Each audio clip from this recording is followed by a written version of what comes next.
Hi, my name is Barbara Denchi, and I'm going to show you how I recycle clay. And first off is dealing with all the slop and the slurry that you get when you're throwing, as well as the dry trimmings that you'll end up with. Okay, so first up is your slurry, and dealing with that, I have a 5-gallon bucket, and in it I have placed a colander for filtering out anything like tools that might get dumped in there, which you don't want. I also have a rubber spatula for sometimes helping press stuff through the colander if needed. Okay, the next part of this is the dry stuff, which you're going to accumulate plenty of this. And I put it in something that is not going to get disturbed, but is going to let it dry very thoroughly. These are bisque bowls. They're not glazed, so they're porous. They'll help it to dry. I also have these felt bags. I think they're a garden bag that I can put them in there to dry. You could also use cardboard, just whatever kind of space you have, figuring out a way to let these air dry. Very thoroughly dry. Bone dry is what you need before you introduce them into your, or pour them into your slurry. Okay, so I'm going to do something you want to do about 2 to 24 hours before you're going to mix your clay, and that is I'm taking my very dry scraps and I'm pouring them into my buckets of slop.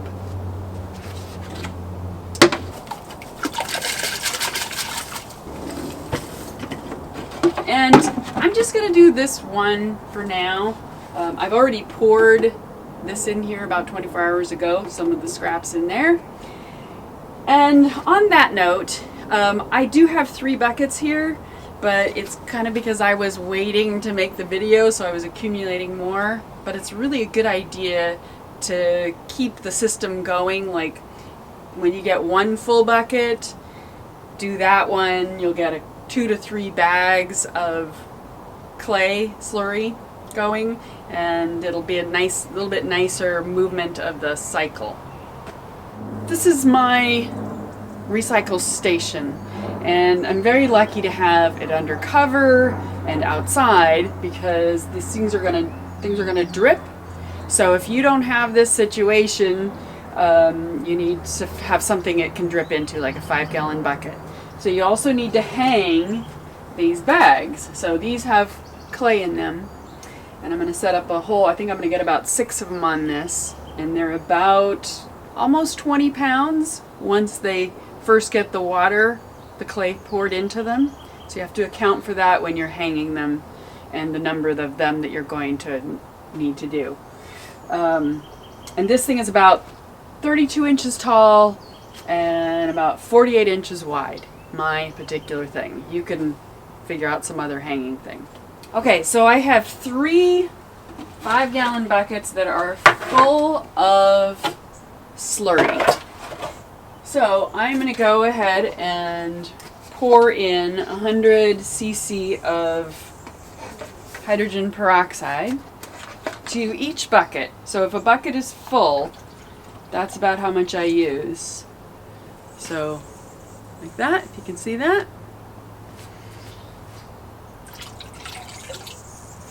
And I really like to make sure that as soon as I put this in here, I'm ready to mix. If you're not ready to mix, hold off. Because as I understand it, the effectiveness of the hydrogen peroxide wanes quickly. So now I'm going to mix. It's going to be a little noisy.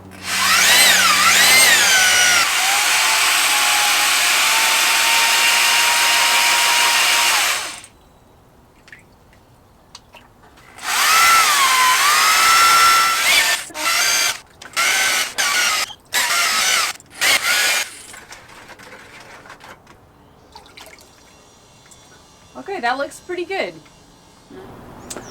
Okay, I want to talk to you about the bags. They're not all the same. So this is a brand new bag, and this is a bag that has gotten many uses. So clay has been recycled through this bag.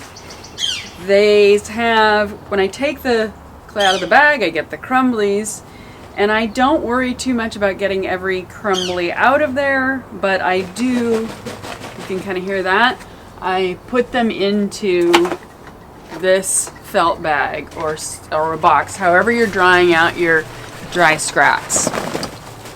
Just get rid of the biggest chunks. So when I pour through one of these bags, the clay that's already in there sort of acts like a little filter. These new bags drip a lot more, so I'm going to use a brand new bag just so you can see how much dripping does occur when you first put the clay in there. Okay, once you got that ready, then you're ready to scoop into your trug using your industrial size ladle. And I like to mix these up a little bit. Like I'll take some from this one and put it in the trug, and some from this one, just to start the mixing process as early as possible so that my bags of end result come out slightly more consistently.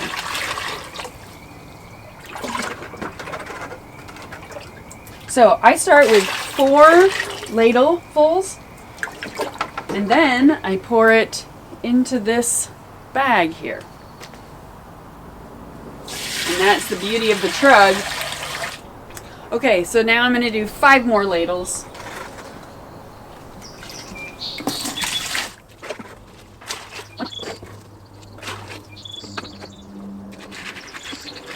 So I do notice that new bags, they drip a bit more. That's fine. And then the next time you use that bag, it will drip less. And I tie it off with the bungee you saw, and then I take it and I move it to an S-hook down the line. And then I come back and I do it again, and I'm going to get about, out of 3 full buckets, I'll get about 6 bags full.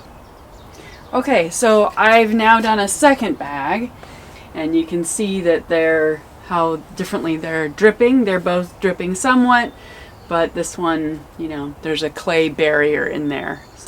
Okay, so I actually got 7 bags out of these very full 3 buckets.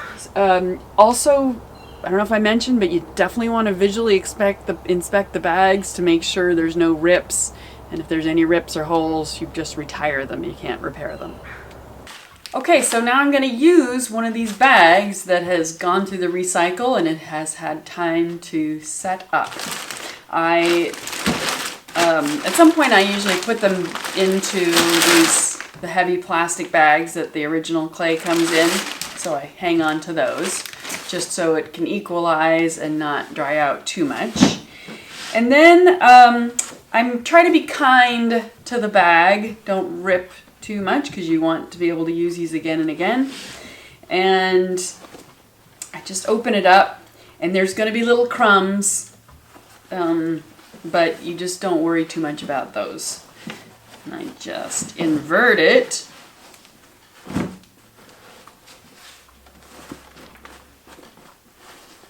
Well, if they go flying like that, you should worry about them and get them. And this bag, I think, went through a freeze outside, so it got a little more crumbly than usual, but it's still good. And then I turn this bag right side out, so all these crumbs are encased in there, and put it outside. And this is the clay. So it's a little more crumbly, but with some wedging, those will break down.